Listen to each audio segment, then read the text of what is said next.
Hey there and welcome to the short Asbestos Awareness course.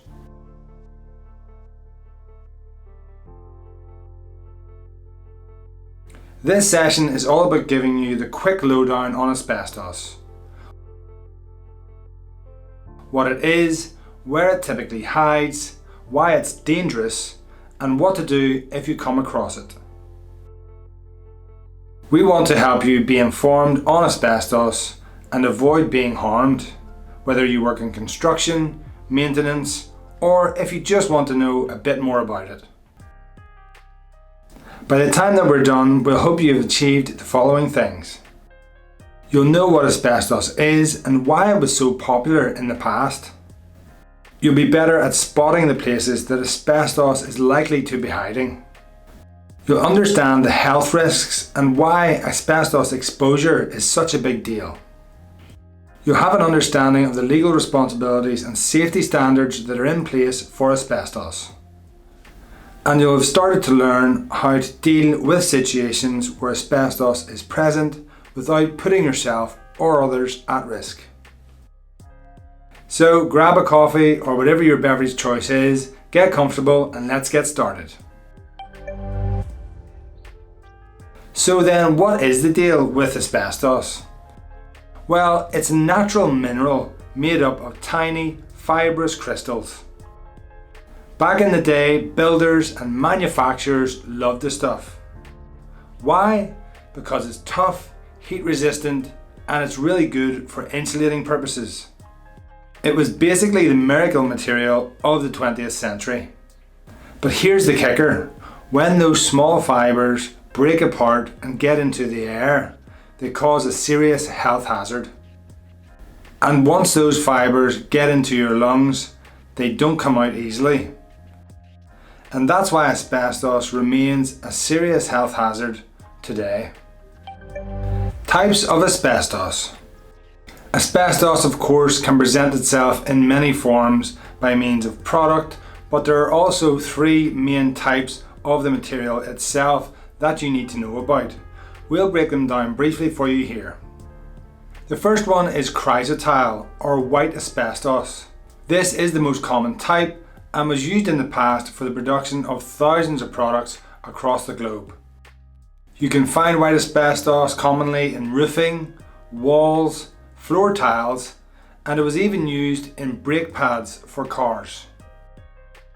The second type is amosite or brown asbestos. Brown asbestos is regarded as being nastier than the white asbestos and was commonly found in insulation, ceiling tiles and cement sheets. It's also a bit more rigid because of its high iron content, and therefore it makes it brittle and more likely to become airborne and therefore get into your lungs. And the last of these three types is chrysotile or blue asbestos. Blue asbestos is very dangerous and is commonly found in spray coatings, cement products and high temperature insulation.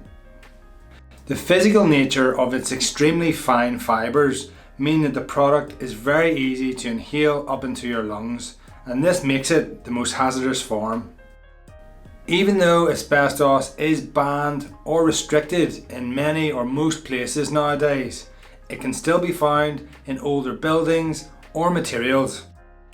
That's why it's really important to know what to look out for.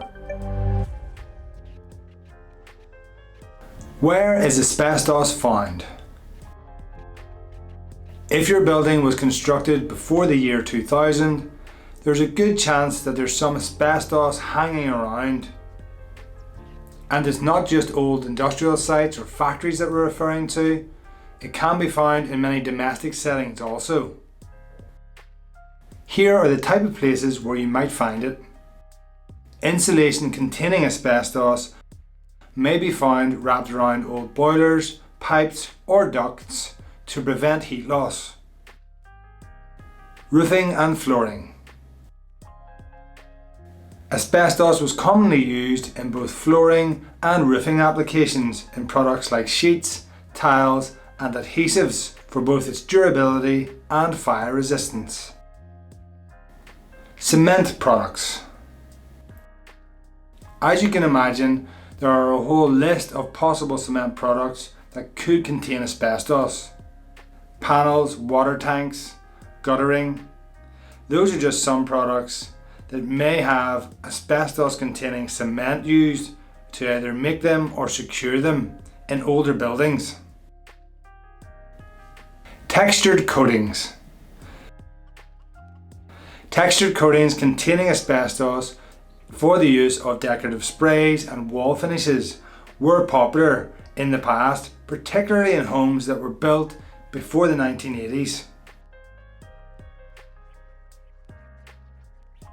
Due to its superior heat resistance, asbestos was commonly used for brake linings, gaskets and clutches in the automobile industry.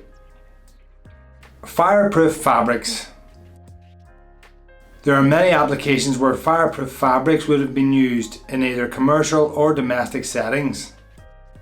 And these were used in products like protective clothing, blankets and even curtains to improve fire resistance. So why does this all matter, given that we don't produce asbestos products nowadays?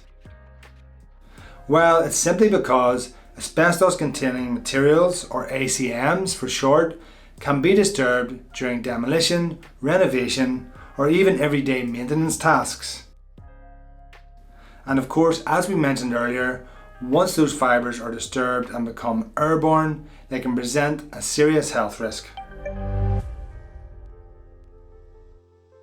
Health risks of asbestos. Asbestos awareness. Conclusion. Okay then, let's wrap up this short course. Yes, we've learned that asbestos can be very dangerous, but it's also manageable if we stay informed and we follow the correct procedures. And remember, if you do find yourself in a scenario where asbestos may be present, don't touch it and seek professional help. That's it for this short asbestos awareness course. Hopefully this has been of some help to you and helps you stay safe. Thank you and see you next time.